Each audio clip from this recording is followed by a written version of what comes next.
and welcome back to That Variety Nerd. I'm Christine, and today we are doing a very good, well, deep dive into the new Sims 4 update. So before we dive into this anymore, there were updates for both PC and Mac versions of the Sims 4 base game, along with the console version. I'm not going to really dive too much into the console version except just briefly mention it, but every sort of link, any sort of web page I'm pulling up, this one included. As you can see, we got a lot of tabs happening, so we got a lot to cover, lots of ground to cover. It's not going to be all just me crapping on this base game update. There are some good things in here. So we're just going to just breeze through this page really quickly. Again, all the links that I mention or show are going to be in the description down below. So here we go. So today's update, a new look and a new create a sim mode coming your way today. So it sort of dives in here. There's a little bit of just little fluffiness over here because, you know, that's how they go with PR and stuff like that. So the new content, we have create a sim stories. So we're going to be going over 4 different things today. Create a sim stories, new look, which is also sort of in create a sim story stuff. The customization options. So I'm guessing that's sort of the create a sim stuff as well.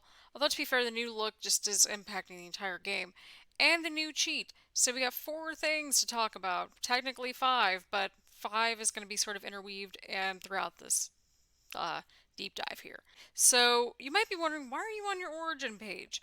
Well, we have some new box art. I have origin access, which means I get the digital deluxe version included. There's something problematic with this artwork, but it's only because of the color swatches. So I know Origin, it's orange, like that's their thing, but I'm not feeling this oranginess with the blue box art in the background. I like how nice and big The Sims 4 is, I like the plum blob, but that orange, like I know it's Origin's thing, but like is there sort of a way to like weave it in a little bit better or smoother with the rest of the box art? I don't know. That's just a very nitpicky thing that I found, but I felt like it was kind of worth addressing. You'll see that it has a little bit of a new background to it as well. It kind of reminds me of like The Sims, like the first 2 Sims games, probably more so the first one with that just big Sims font and stuff like that.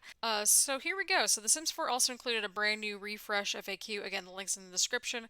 So they've added all kinds of just new Sims to create a Sim, new intro videos launching. So again, the patch notes, they're also in the description down below. Sort of the same thing, but it dives into the bug fixes, vampires, all that stuff. And then of course our console friends. I haven't played The Sims 4 console in like ages. So I might dive into that at some point. I don't know, we shall see. So again, all the console players get all the stuff that came in the last patch, which was like the freelancing stuff, new clothes. Y'all are basically getting pretty much what we've been getting for for the last few months. So there you go. And so now we are just going to dive right in and focus on the sim stuff because we've got a lot to talk about here and unpack here, people. So this is the new create a sim story sort of mode that they were talking about. Obviously, as you can see, you can go past this, but we're going to go with OK. So it says, "Hi, would you like to create my story? We'll start with a fun personality quiz. Afterwards, you can customize my appearance." So we went with OK there. We'll just do this like 1, 2, 3. So we'll just do young adult. So what do I like to do outdoors? So depending on which packs you have, it'll sort of mix up the questions. You can also go to new questions, so you can press that.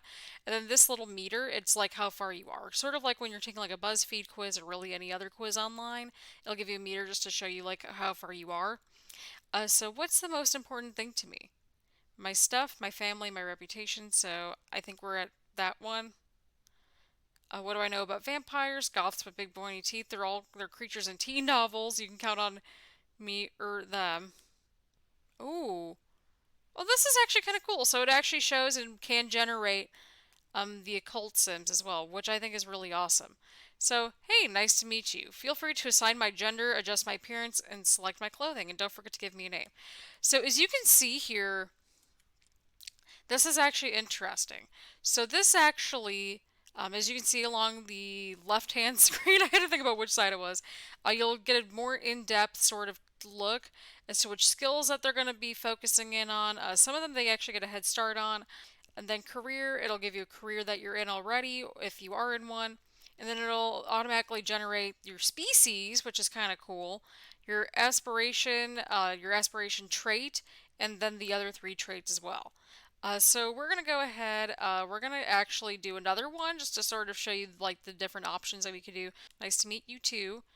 Other writer, we have high starting funds. So I want to see how much we have in terms of the high funds to start out with. Again, I like how I was able to show you all that you're able to like get a randomly generized vampire or possibly a mermaid. So I know that we know now that that's a thing.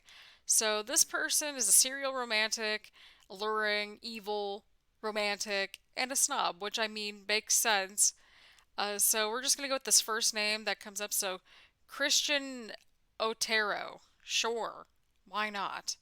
All right, so something that's actually kind of interesting to note here is that if you just have a single sim and they end up with the high funds to start with, they get 30,000 simoleons to start out with, which I think is really cool. So we'll just plop into this lot over here. We'll get it furnished. We still have 14,000 simoleons to sort of play around with.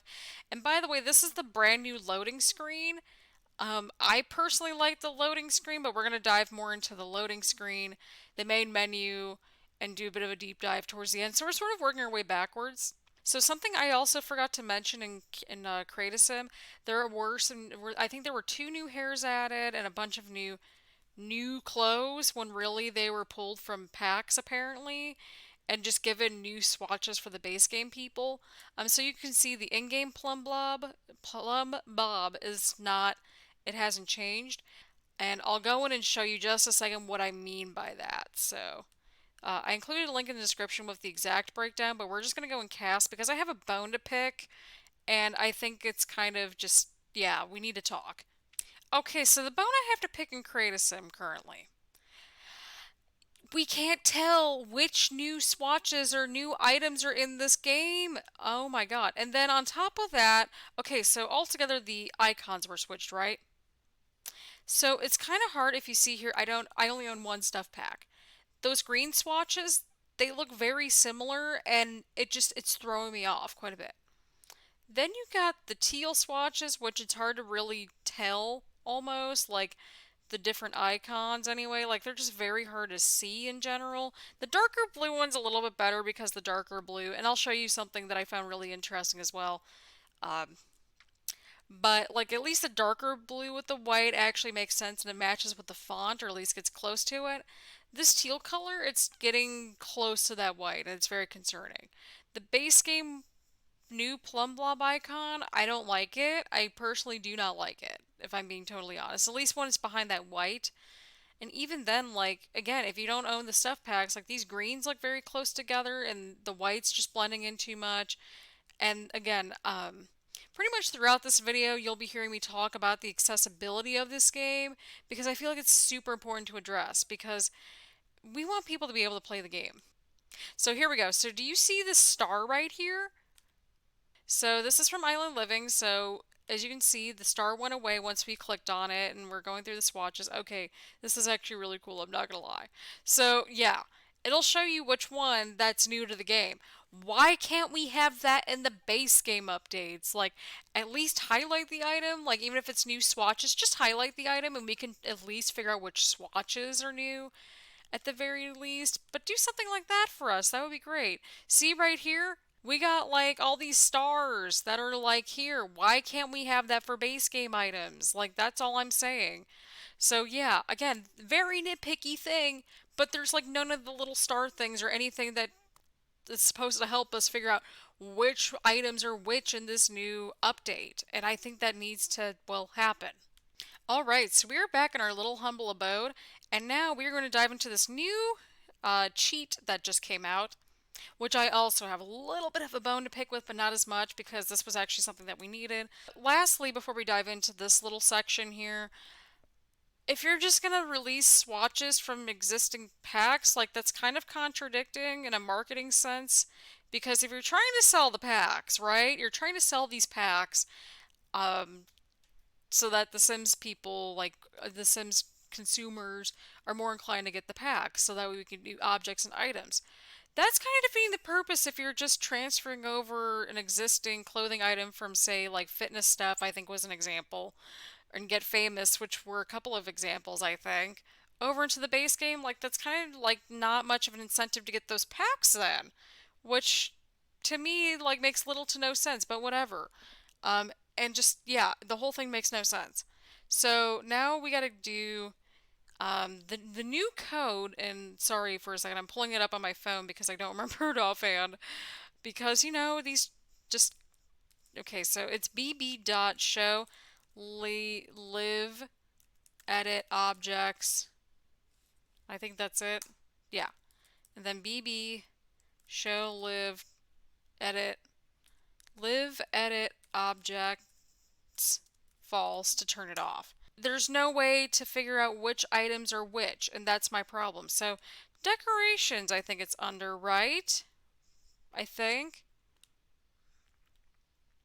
Oh, what's that? They're not in here? They're not in here? Oh, but wait, there's more. So, apparently, if you type in the other cheat code, which was in the game beforehand, which is, hang on for just a second, bb.showhiddenobjects. Pretty positive that one's it. There you go. But again, there's no way to categorize everything. Like, this is awesome. We're getting all these new objects, and I'm here for it. I genuinely am here for it. But it's also, like, hard to tell which ones are which. Which ones were in the game before, which ones were not in the game before. Like, make that a little bit more distinguished. I don't know. Maybe I'm just losing my ish or something here. Same thing as in Cass. Put a little star or an asterisk or something next to it, like that we can figure out what's what. I don't know, just something like that would be super helpful, and I'm not just saying that either. I think just it's a matter of accessibility, and you'll see me complain about this over and over again that everything needs to be accessible. Because right now, everything is not accessible here, and I have a problem with that. And so, yeah, we got to type in debug and just the cheat should work without having to use any other cheats, and that's sort of my big complaint right now. Like, I don't know what's what. I don't know what's new. I'm guessing this water tower is new.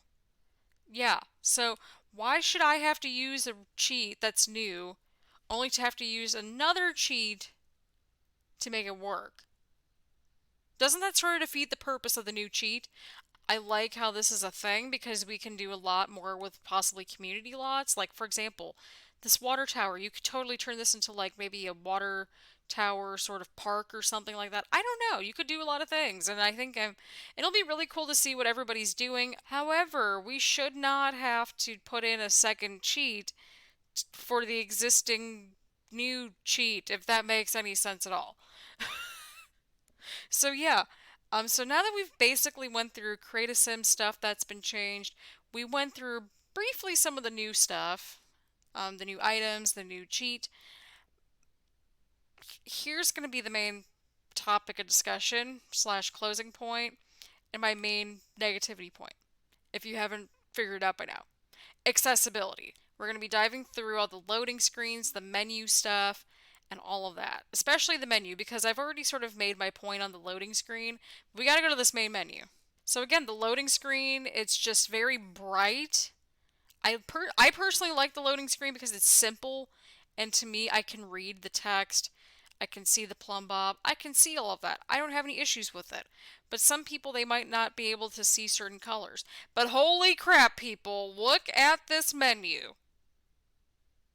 Yeah, yikes. Again, everything looks so uniform, and I'm not sure how I feel about this.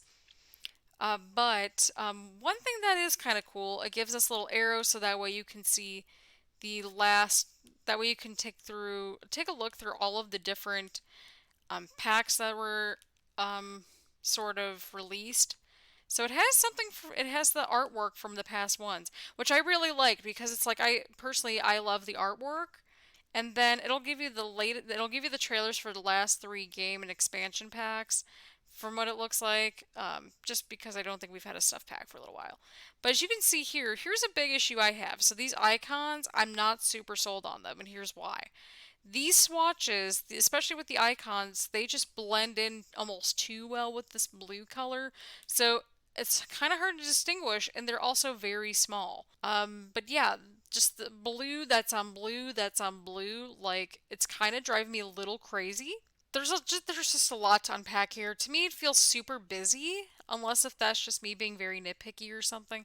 But come on here, we got this blue, we got this green, and just the whole thing's kind of a mess. But I'm also going to show you the loading screen that initially pops up when you start the game. So hang in there, everyone. We got a lot to unpack. All right, so do you see this over here, this loading screen?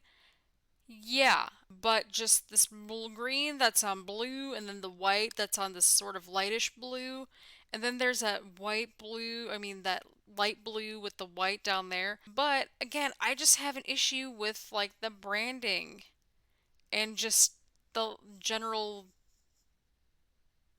accessibility of this update. That's sort of where we're going with this. So, yeah, again, this whole thing's just sort of a hot mess in a way. But again, I really like this loading screen. I think it's very simple and it's easy to read, but it's not going to be easy to read for everyone. To me, it's like you have so many different colors going on here, and I love colorful things. Do not get me wrong. I love colors like everyone else, but make it more accessible because if the first thing I'm seeing is like this artwork over here, I'm not going to look over here for this thing. Maybe flip the two or something. I don't know.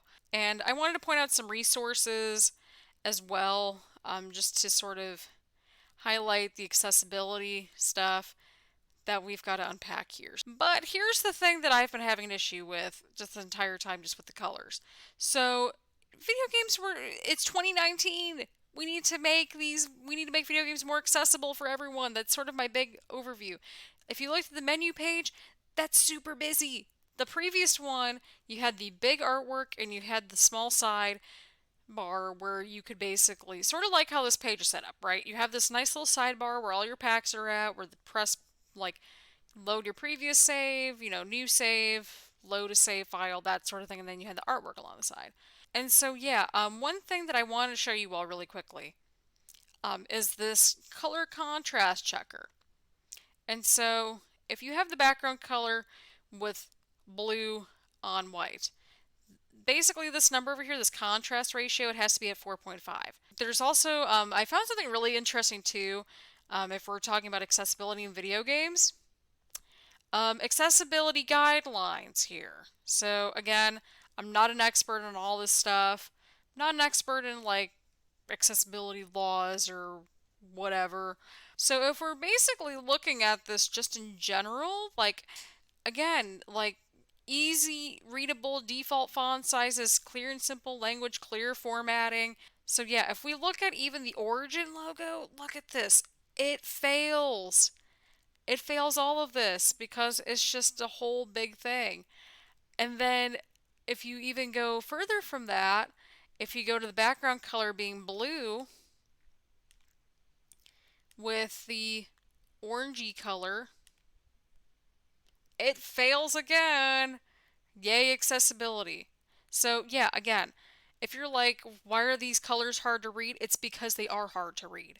And then if you go on to the main menu logo, which to me makes a little bit of sense, I think the background color was white, and then it had the dark blue text. I think it was something like this. It passes everything because it's above the 4.5-ish number that we're supposed to get to. So these are just a few of the box arts, and again, all these links are going to be in the description down below that I'm referencing to. But here's my big problem that I think is, to me, it's like I'm an able-bodied vision person for the most part. I do wear glasses, but it's like a dark blue on top of a lighter blue. Okay, so we're going to have this lighter blue, which we could probably just pinpoint to, like, I don't know, this one maybe. Then you got to get this sort of lightish and bluish color on this, and it barely passes, which is about the same one as this one. And then you get this sort of, you get this color, I think it is. Yeah, it's this color with the darker blue color. This fails too, and this sort of looks like this middle pack. Except maybe a little bit lighter on this side, I'm guessing. Yeah, it barely passes some of these. it's very mixed. And again, I got it as close as I could. Then there's the stuff pack, which is the light green, that's the background color, and then this darker forest green on the top. Look at this, dudes. It's failing. So, yeah, in case if you're like, Christina, like, why are you pointing all this out? There have been the complaints on Twitter, and rightfully so. Like, if you can't read the text that's on these packs, how are you going to know what to buy? Like, I I'm a grad student. I study communication. I look at media and stuff. But it's like even then, like you have to be able to communicate effectively visually when you're marketing and promoting these new branding things. And that's sort of my grip and just gripe with this whole update. It's 2019. The Sims is it's honestly one of the more inclusive games that's out there. You can do whatever you want, and it's awesome. And I love the Sims game, but it's also like accessibility shouldn't just be with like, okay, we need to make sure that this runs on a laptop. No, make sure that like people are not having headaches and migraines from these colors that even for me as an able person, I'm having a hard time, trying to decipher which colors are which and just make it a little bit more accessible and easier to follow with the gameplay and with these new updates. Make your game inclusive just as much as the in-game action. Like you're able to create like non-binary sims, trans sims, whatever the case might be, and have your sims be extremely fluid as much as possible, which I personally love. Make sure that same inclusiveness is within your game mechanics. So, again, thank you so much for listening to my wonderful breakdown of this new patch update. I hope this was insightful and sort of helped out flesh out some of my personal concerns, mostly with accessibility, because accessibility is very multifaceted, as you can see from those guidelines. So, yeah, again, thank you so much for tuning in. I hope you all have a wonderful day. Please like, subscribe, comment, all that fun stuff, and I will see you all later. Bye, everyone.